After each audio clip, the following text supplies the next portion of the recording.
Hello दोस्तों, YouTube channel में आप सभी का स्वागतम है। आज का हमारा टॉपिक है टाइप्स ऑफ डिसेबिलिटी। जो हमने पिछले यूट्यूब चैनल के अंदर 7 प्रकार की विकलांगता पढ़ ली है, लेकिन आज के वर्तमान समय में PWD को चेंज करके RPWD एक्ट रख दिया गया है, जिसका अनुसार हम कह सकते हैं RPWD एक्ट 2016 के अनुसार जो विकलांगता है वो 21 प्रकार की है, जो निम्नलिखित प्रकार से है। जिसमें हमारी फर्स्ट आती है ब्लाइंडनेस, जिसका अर्थ है दृष्टिहीनता।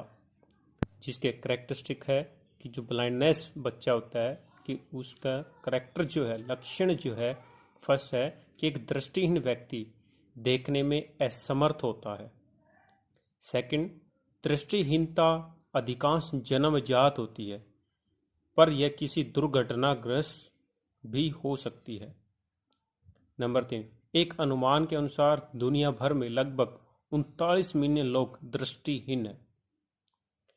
दुनिया के लगभग 90% दृष्टिहीन लोग विकासशील देशों में ही रहते हैं। जो सेकंड डिसेबिलिटी का टाइप्स है वो है लो विजन, अल्प दृष्टि बाधिता।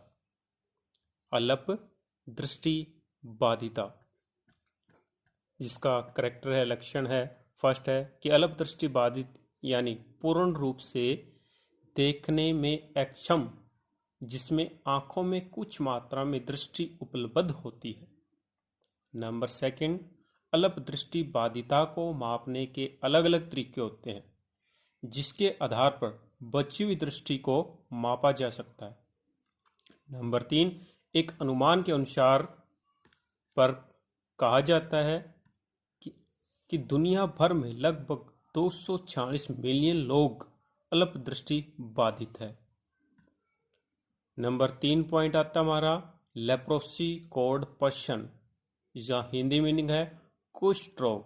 जिसके लक्षण है कि कुष्ठ रोग, जिन्हें हेंसन रोग या HD के रूप से भी जाना जाता है, एक पुरानी संक्रामक बीमारी है जो माइक्रोबैक्टीरियम लेप्राइम नामक बैक्टीरिया के कारण होती है। सेकंड जो करेक्टर है, लक्षण जो है कि रोग मुक्त रूप से त्वचा, प्रीदीय तंत्रिका, ऊपरी श्रवण पथ, आंखों की सतहों को प्रभावित करती है। नंबर 3 कि कुष्ठ रोग प्रभावित अवस्था से लोग वृद्धावस्था तक सभी उम्रों में होता रहता है।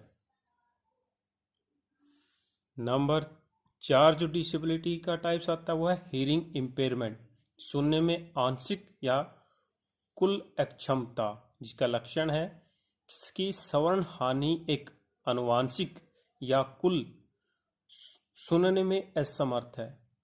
यह एक दिव्यांगता है जो 2 श्रेणी के अंदर विभाजित है। फर्स्ट कि डिफ का अर्थ है दोनों कान में स्विच फ्रीक्वेंसी में 17 dB सुनाई हानि वाले व्यक्ति। सेकंड है हार्ड ऑफ हियरिंग का अर्थ है कि दोनों कानों में स्विच फ्रीक्वेंसी में 60 dB से 17 dB तक सुनवाई हानि वाला व्यक्ति। ये हियरिंग इंपेयरमेंट वाले बच्चे होते हैं। नंबर 5 आता है लोकोमोटर डिसेबिलिटी, जिसे हम कहते हैं गामक अक्षमता का फर्स्ट लक्षण है कि लोकोमोटर डिसेबिलिटी का मतलब है एक जगह से दूसरी जगह जाने में समस्या, अर्थात पैरों में विकलांगता। सेकंड पॉइंट, सामान्य तौर पर यह हड्डियां, जोड़ों और मांसपेशियों से संबंधित विकलांगता के रूप में लिया जाता है। नंबर 3, इस प्रकार के व्यक्तियों में मूवमेंट करने की समस्या होती है, अर्थात चलना फिरना उठना बैठना में समस्या होती है। नंबर 6 पॉइंट हमारा आता है डिसेबिलिटी का जो प्रकार है वह है डवार्फिज्म, बोनापन। बोनापन एक वृद्धि विकार है जो शरीर की औसत ऊंचाई से कम रह जाता है। नंबर 2 है कि 4 फीट 10 इंच से कम वयस्क शरीर वाले व्यक्ति को बोनेपन से प्रभावित माना जाता है, जिसकी 4 फुट 10 इंच से कम हो।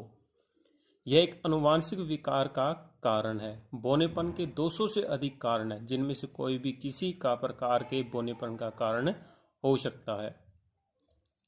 हमारा जो नेक्स्ट टॉपिक आता है, पॉइंट जो आता है, वो है इंटेलेक्चुअल डिसेबिलिटी। जो सेवंथ जो डिसेबिलिटी है, बौद्धिक अक्षमता। ये एक ऐसी स्थिति है जिसमें बौद्धिक कामकाज, तर्क शक्ति, सीखने समझने की समस्या हल करने में सीमित होती है। कपड़े धोने, खाना खाने जैसे कठिन कार्य करने में इन्हें भी समस्या होती है। इनमें बच्चों में व्यवहारिक और सामाजिक समस्याएं पाई जाती है। नंबर 8 आती है मेंटल इलनेस, मानसिक बीमारी या मानसिक रुग्णता के लक्षण है कि मानसिक बीमारी उन बीमारियों के समूह के लिए एक सामान्य शब्द है जो मन या मस्तिष्क को प्रभावित करती है। सेकंड है कि अधिकांश सामान्यतः मानसिक बीमारियां जैसे कि डिप्रेशन, चिंता, खाने में विकार, ध्यान अवधान विकार, ये सारे क्या है, मेंटल इलनेस का पॉइंट है।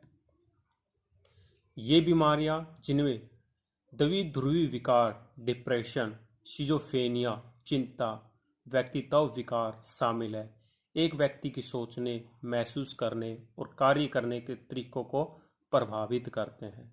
9th पॉइंट हमारा आता है कि ऑटिज्म स्पेक्ट्रम डिसऑर्डर, जिसको ऑटिज्म बोलते हैं, सावलीन बोला जाता है, कि यह एक विकासात्मक विकार है जो संचार और व्यवहार को प्रभावित करता है। ऑटिज्म का निदान किसी भी आयु में किया जा सकता है। इससे विकास संबंधी विकार कहा जाता है क्योंकि लक्षण आमतौर पर जीवन के पहले 2 वर्षों में ही दिखाई दे जाते हैं। अन्य लोगों के साथ संचार, बातचीत करने में कठिनाइयाँ, लक्षण जो व्यक्ति के स्कूल, काम और जीवन के अन्य लक्ष्यों में कठिन से काम करने की क्षमता को क्षति पहुंचाता है। नेक्स्ट पॉइंट आता है हमारा 10th जो है, वो है सेरेब्रल पाल्सी। सेरेब्रल पाल्सी एक अक्षम शारीरिक स्थिति है जिसमें मस्तिष्क को नुकसान पहुंचाने के कारण मांसपेशियों में क्षति हो जाती है। यह बच्चे के जन्म से पहले या जन्म के बाद भी हो सकती है। सेरेब्रल पाल्सी एक प्रगतिशील स्थिति नहीं है, ये समय के साथ और खराब नहीं होती। सेरेब्रल पाल्सी के में देखा गया है कि भारत में हर 1000 बच्चे में से 3 बच्चे सेरेब्रल पाल्सी से पीड़ित है। जो नेक्स्ट जो हमारे टाइप्स रह गए हैं वो हमारे नेक्स्ट यूट्यूब के अंदर आएंगे। प्लीज़ इस यूट्यूब को लाइक करें, शेयर करें। धन्यवाद।